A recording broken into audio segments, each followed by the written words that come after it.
Hello po mga kapraps.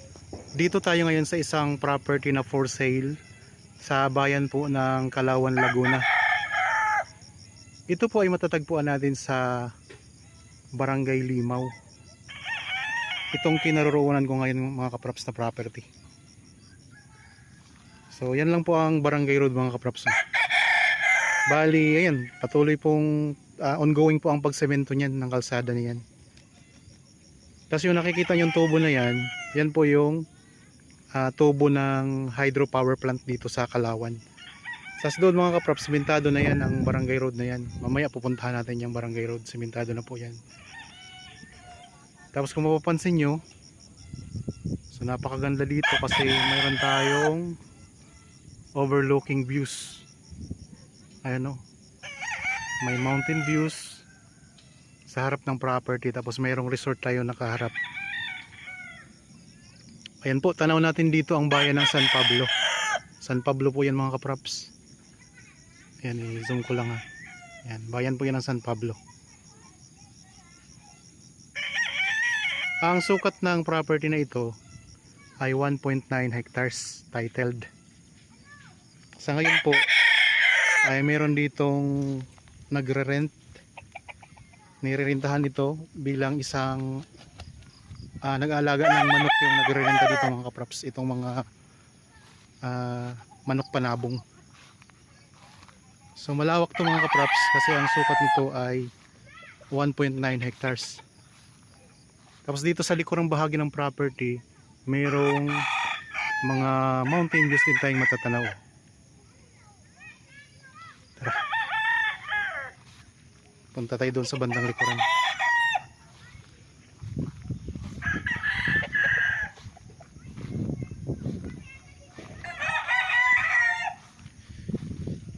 So kung sakaling mabili nyo ito mga kaprops, pwede nyo rin itong gawing game farm, or pwede rin kayo ditong magtayo ng rest house. Pwedeng gawin nyo ring resort ito kasi maganda dito. Ang tubig dito sa Kalawan ay siya, maligamgam kasi may mga dito mga hot spring. Tapos dito banda mga kaprops, overlooking natin yung Laguna Lake. Ayun ang Laguna Lake, ang ganda. I-zoom lang natin konti. Yan. So overlooking ang Laguna Lake mga kaprops.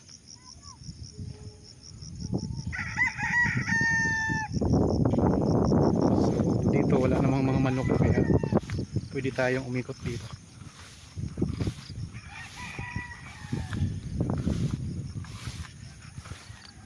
Ang boundary ng property ay hanggang doon po sa may kubo na yun na maliit. Tara, dito tayo sa ikot ko lang ang camera mga kaprops para makita nyo yung palibot ng property. Ayan ang mga mountain views.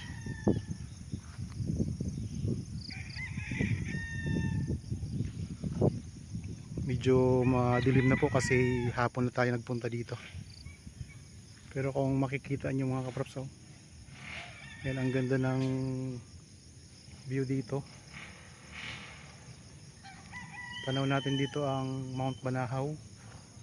Ayan ang Mount Banahaw mga kaprops, natatakpan lang ng mga puno.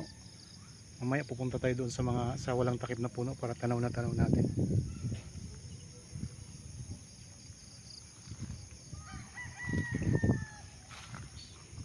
Napakaganda ng view dito, napakaliwalas, nakaka-relax ang tanawin. So yun yung boundary niya, yung hawan na yan.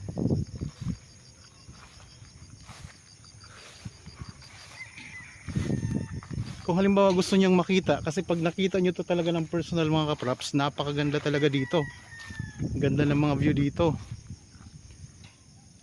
pag nandito kayo mismo sa property. Tingnan nyo, ang ganda oh.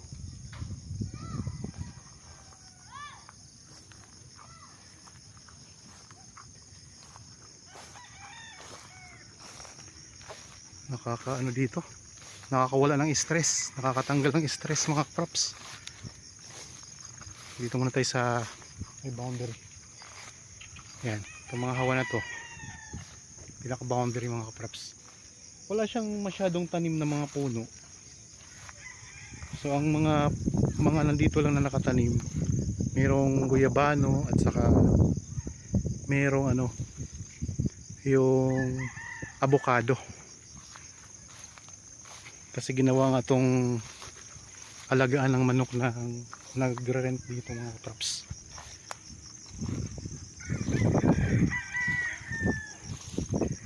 Medyo pa slope ang lupa. Pag ganun siya, banayad na banayad ang pag-slope. Mayroon na ditong linya ng kuryente at meron na ring access ng tubig, mga source ng tubig.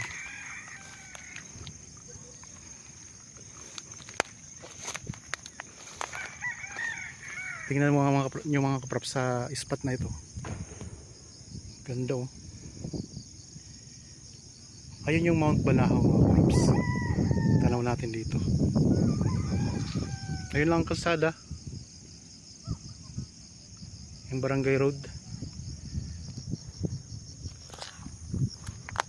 Tapos hanggang dito ang boundary niya. Yung hawan na yan.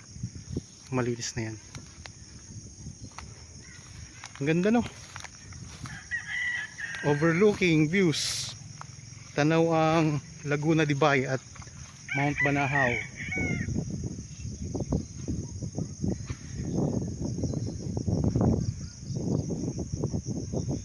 Ito ang Laguna de Bay mga kapraps. Laguna Lake.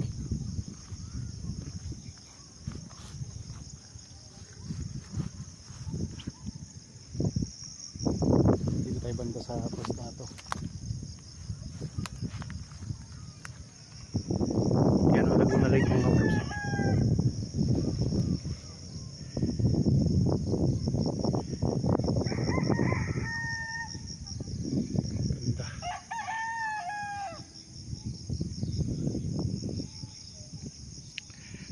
Sa mga interested po sa property na to, pwede kayong magpa-schedule sa amin ng actual viewing para makita nyo ng personal itong property.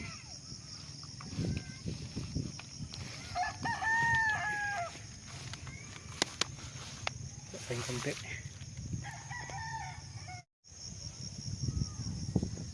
Marami pang mga silungan ng manok oh. Hindi ko lang alam kung ano tawag dyan sa silungan ng manok, hindi kasi ako nagsasabong mga kapraps. Okay, punta tayo sa kalsada kasi nalibot na natin ang property. Nakita ko na po pakita ko na po sa inyo ang loob nito. Bababa tayo doon sa kalsada. Pupuntahan natin. Yan dito tanaw natin, mas lalong tanaw natin dito ang Laguna Lake mga kapraps. Yan. So pwede itong gawing game farm. Pwede rin pong gawing resort. Pwede rin pong tayuan ng rest house ninyo.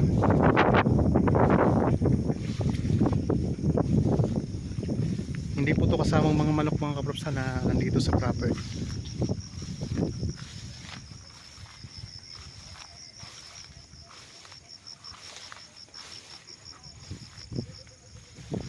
Mayroon pa lang mga tanim na saging.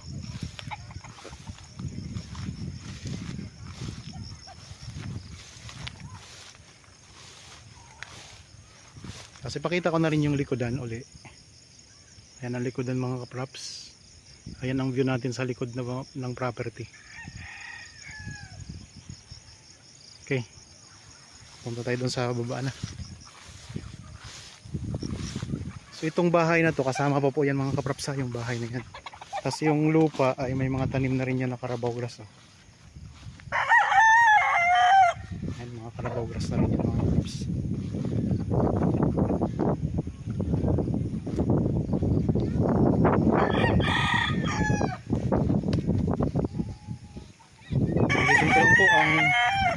Ulitin ko lang po ang buong sukat nito ay 1.9 hectares dito po sa bayan ng Kalawan, Laguna sa Barangay Limaw. Yan, itong bahay na to kasama pa po ito. Sako po ito ng property. May mga tanim dito na okra. Tapos dito mayroon pa tayong dito. Siguro dito nila nilalagay ang mga manok pag nagbitaw ng mga manok. Okay, baba na tayo sa kalsada mga kapraps. Dito mayroong tanim na langka sa harapan. Tapos may yung sa Bisaya iba.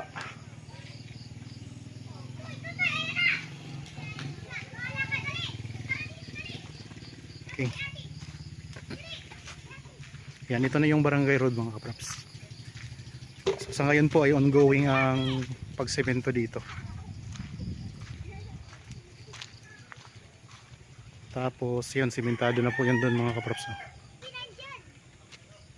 Itong sa hydropower plant. Yung tubo na yan, malaking tubo. Yan, sisementohin na to. Dito na lang kasi ang hindi sementado.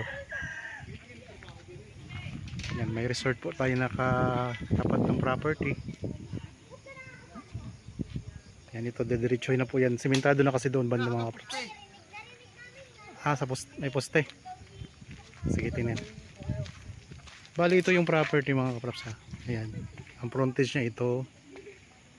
Simula dito, mga nasa mga 100 nasa 100 meters ang frontage. Ito mga equipment to. Makita ko lang sa inyo yung kalsada. Dito sa kalat. Yung mga puno ng mangga pala mga kapraps. Ayan. Puno ng mangga dito sa harap.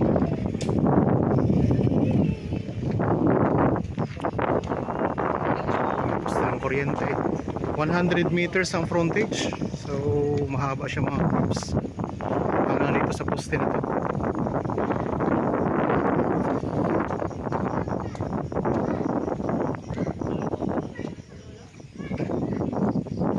Dito yung mga kapraps, ginagawang kalsada ngayon na sinesemento.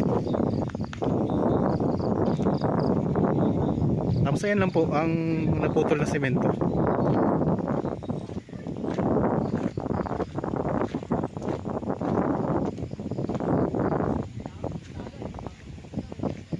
Okay mga kapraps, naipakita ko na po sa inyo yung property na ang ganda. Okay, para po sa mga bago pa lang sa aking channel at napadaan lang po dito sa aking channel, huwag po ninyong kalimutang mag-subscribe at pindutin na rin po ang notification bell para maging updated kayo sa mga bagong property na i-offer na. Maraming salamat po, lagi tayong mag-ingat at God bless po sa ating lahat mga kapraps.